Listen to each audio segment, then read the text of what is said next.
Hey guys, this is Carrie with Never Home, and this afternoon I am bringing you my friend Caitlin. I feel like we have crossed paths a lot. We've known your family for a while, but I haven't really gotten to connect with you in this kind of adult phase of your life. So, will you give everyone just an introduction to who you are, where you've lived, where you're at now? Yeah, so hi everyone. My name is Caitlin Titus. That's my married name now. My maiden name was Caitlin Bridges, so a lot of people know my parents, Curtis and Trisha Bridges.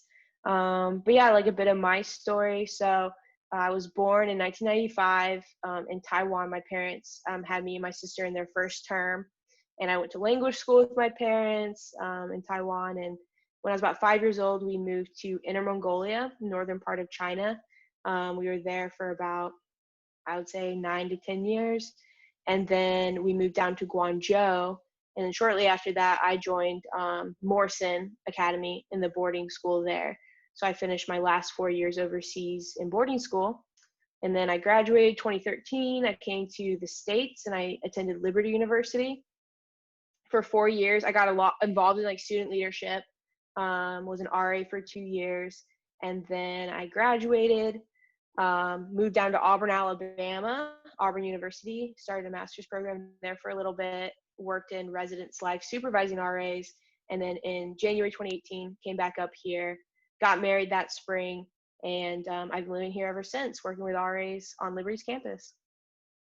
Awesome. Okay, that gives people kind of a sense of where you've been, what you've been doing. So you graduated high school in Taiwan and then immediately moved to the States and have basically been here since then, working in different capacities. So I had a few questions because I think you can offer a really unique perspective because, growing up in Asia and, you became this young adult in Asia, but then you're planted really quickly into American culture and college and then into the working world and getting married. Um, Give me two or three things that surprised you in your transition to the States as a young woman. Yeah, so when I came to States, it was 2013. And I would say it was a very different America, at least from what I knew, than what I see now. And thankfully, I've been able to be in Lynchburg for most of that time. So like I've seen just the changes of America from the same perspective, like in Lynchburg, Virginia, on Liberty University's campus. So thinking back to like freshman Caitlin arriving in the United States, buying all the stuff at Walmart. The thing that really surprised me, I would say, is race relations, Mm. which I know it's a really hot topic right now with things going on with George Floyd and Black Lives Matter movement. But whenever asked like what surprised me, that has consistently been my answer since 2013.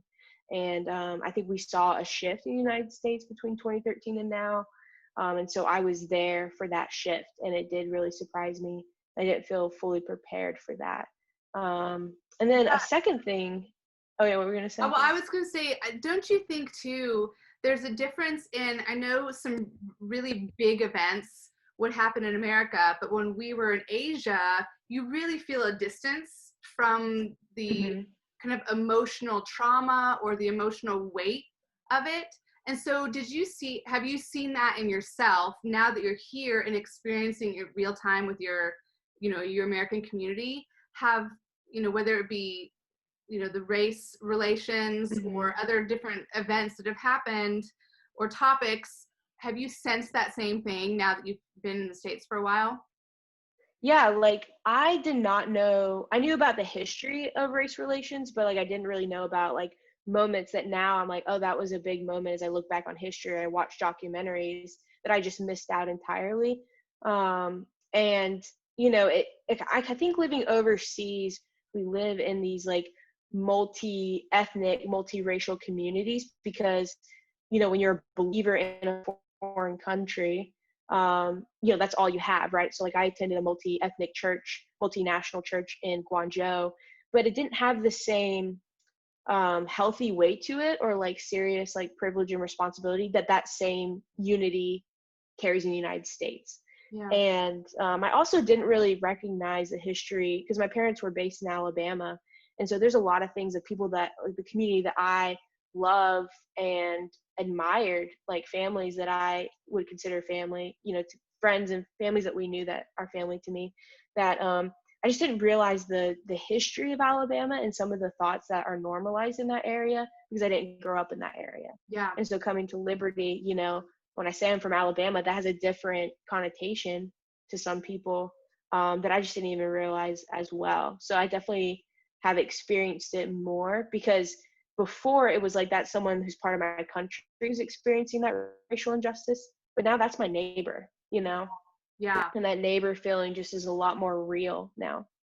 Yeah, I think, yeah, I absolutely agree with you. I think there too can be a real dissonance for TCKs because for a lot of TCKs, America is about like flaming hot Cheetos and water park. Like there's a sense of like, that's when we do all of the fun things and we drink Dr. Pepper and we do all these Yeah. things. So don't you think sometimes there can be a dissonance? Like, oh, there's these really deeply hard things about America that maybe for some TCKs they can kind of skip over because they're only in the States for 2 months out of every 4 years or whatever.